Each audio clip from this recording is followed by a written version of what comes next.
اللهم صل وسلم وبارك على سيدنا محمد وعلى ال محمد اجمعين. صباح الفل، صباح الهنا، وصباح الياسمين. تعالوا بقى كده نعمل اكله حلوه جدا، وانا عن نفسي بعشقها، بس بعملها بتكنيك كده معين وبطريقه معينه بتوديها في حته تانية خالص. معايا كيلو من اللبن هغليه كده على النار، وبعد كده هجيب بطاطس وبصل، واجيب السكينه بتاعتي اللي هي التعبانه خالص اللي عايزه تتسني باي طريقه دي، وهقشر بيها البصل وما علينا يعني.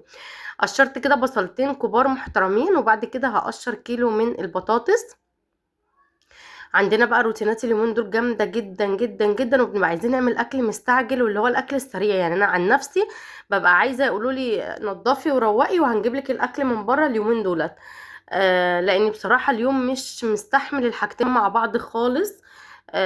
فبنحاول على قد ما بنقدر ان احنا نعمل روتين ونعمل تنظيفات العيد ونعمل الغدا في نفس اليوم. ربنا يا رب يعين كل الامهات على التعب بتاع اليومين دولت.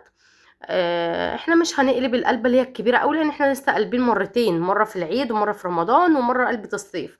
فهنعمل حاجات اللي هي نرتب الدولاب، آه، نرتب المطبخ، الحاجة اللي هي مش نضيفة نغسلها كده، اللي هو مش عميق قوي يعني. غسلت كده البطاطس بتاعتي وغسلت البصل، واقطع البطاطس بتاعتي الحلقات او مكعبات زي ما انت ما تحبي، بس انا بحب اقطعها بالشكل ده بصراحة، بتفكرني كده بصينية البطاطس بتاعت امي بتاعت زمان. فبقطعها بالشكل دوت، وبعد كده هقطع برضو البصل حلقات. ممكن تعملي البطاطس دي ني في ني زي ما انا ما هعملها كده، وممكن تعمليها متسبكة. قولوا لي بقى انتوا بتحبوا المتسبكة اكتر ولا ني في ني اكتر؟ انا بصراحه بحب المتسبكه اكتر بكتير. بس في اليوم ده زي ما قلت لكم كنت مستعجله، لان كنت بنظف المطبخ، فكنت عايزه اعمل بسرعه يعني ان انا اكسب وقت. معايا كيلو من الطماطم هضربه كده في الخلاط، وبعد كده هضربه في الخلاط. صلوا بقى على النبي كتير جدا جدا في الكومنتات، اللهم صل وسلم وبارك على سيدنا محمد وعلى ال محمد اجمعين. لايك وشير وكومنت حلو. هنزل بقى بالطماطم كده على البصل وعلى البطاطس، هزود كده نص كوبايه من الميه، احط الملح بتاعي، احط بابريكا، هحط شويه كده من الملح الصيني. الملح الصيني بيدي الاكل طعم حلو جدا. احط معلقه، نص معلقه من البصل البودر، وهحط معلقه كبيره من السمنه البلدي. وهنا بقى هقول لك كتري وبلاش تستخسري، كتري كده وكتري كتري في السمنه. معايا نص كيلو من الرز، هحط عليه نص معلقه ملح، وانا بحب الرز المعمر بتاعي يكون دلع ما يكونش حادق. وهنزل بكيلو من اللبن، هحط برضو سمنه وبرضو كتري وبلاش تستخسري.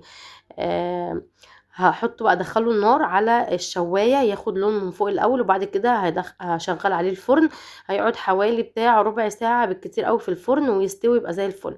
في الكبه بقى بتاعتك يا ست الكل، اضربي لي كده بصلتين كبار، اضربي لي قرن فلفل سبايسي، قرن فلفل احمر، 3 طماطميات. حطي لي شويه كده من الدبس الرمان، وركزي معايا كده في التوابل بتاعه الفراخ، لان بجد بجد بتبقى خطيره. حطي دبس رمان، حطي صويا صوص، حطي توم باودر، بصل باودر، بابريكا، من الفلفل الاسود، بهارات فراخ، ومعلقه صغيره من الخل. بصي بقى البابريكا ودبس الرمان والصويا صوص بيدوا للفراخ طعم خطير خطير خطير خطير. وحطيت شويه صغيرين كده من هقلب بقى الكلام ده كله في قلب بولة كبيرة عشان اعرف اتبل الفراخ بتاعتي براحتي. هحشي كده تحت الجلد وفوق الجلد، وهحشي الوراك بتاعتي كويس جدا جدا من التتبيلة بتاعتي دي، بجد بتبقى خطيرة وطعمها حلو جدا جدا جدا. هحط بقى بقية التتبيلة على وش الفراخ، وبعد كده احطها على الشوايه، ادخلها الفرن. بتاخد ساعتين في الفرن، تبقى خطيرة وبالجمال وبالحلاوة دي. انتي هتسيبي بقى الفراخ وهتسيبي الدنيا دي كلها، وتقعدي تغمزي من الصوص اللي في الصينية. خطير خطير خطير. ولا صينية الرز المعمر اقسم بالله كانت في حتة تانية خالص. لايك وشير وكومنت حلو، بحب كومنتاتكم جدا جدا جدا.